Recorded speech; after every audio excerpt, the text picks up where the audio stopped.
Happy Tuesday everyone! Tuesday nga ba ngayon? Basta, yun na yun, bye! Bye! Ang inaamta ka, binaan mo na lang sa ligo ang lahat. Kasi hindi ka na makatulog. Mamaya, pakain na naman ako nito. Bye! See you next mini vlog! Ha ha ha ha ha ha! Bye! Ang inaamta ka, binaan mo na lang sa ligo ang lahat. Kasi hindi ka na makatulog. Mamaya, pakain na naman ako nito. Bye! See you next mini vlog! Ha ha ha ha ha ha! Kung ka lang nagmamak si mama, sigla ka na naman.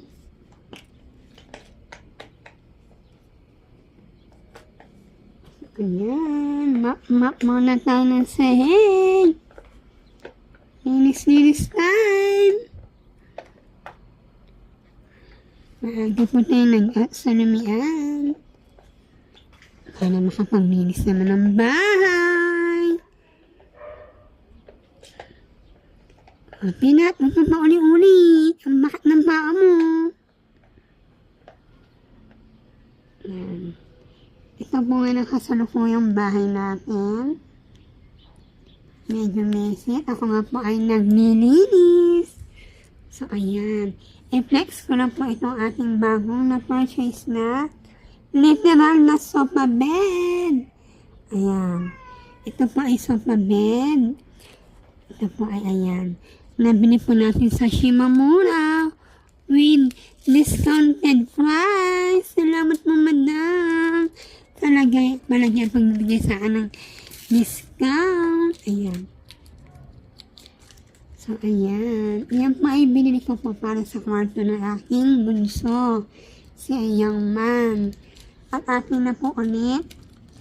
Ayusin na kanyang bedroom na ginawa ko po tambakan. Kasi ayaw nga po niyan tulugan. At ginawa ko po tambakan muna ng mga anik-anik.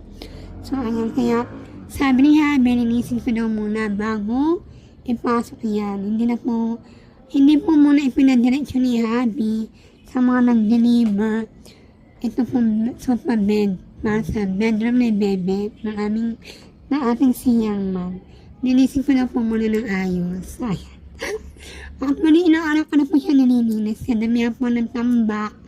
Ayan. Kaya hindi ko po agad siya natapos. So, ayan. Yan po ating literal na sofa bed. Ito po ay sadya po yan. Hindi po yan sira. Sadya lang po yan.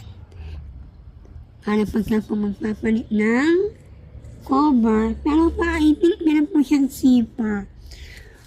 Madilim pala ang ating Masakang pala ang ilaw.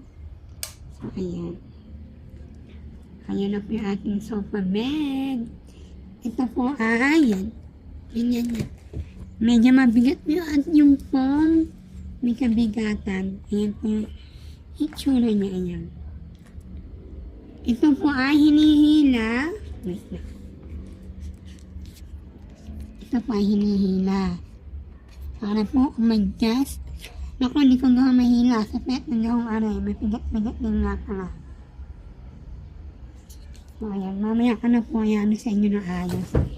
Ipapakita ng ayos. Paano po siya gawing bed. Ayan. So, plano ko po ay dito na lang siya sa sala sa ating living area. Sabi po ng aking dalaga ay sisikip na naman daw aming sa living area. So, plano ko po ay ibibili ko na siyang man ang kanyang bed na akma po sa size na kanyang kwarto at sa size niyang man. So, ayan. Ang init! So, yun lang po. Salamat. Bye! See you next mini vlog. Ha ha ha ha ha ha. Ang init. Upo muna tayo. Ang init. Ang relax-relax. Magsipiling mayaman. At ang totoo, mayabang naman. Bye! Ang init. Niya po yung pawis na aking silosa daw po pag yaman. Bye!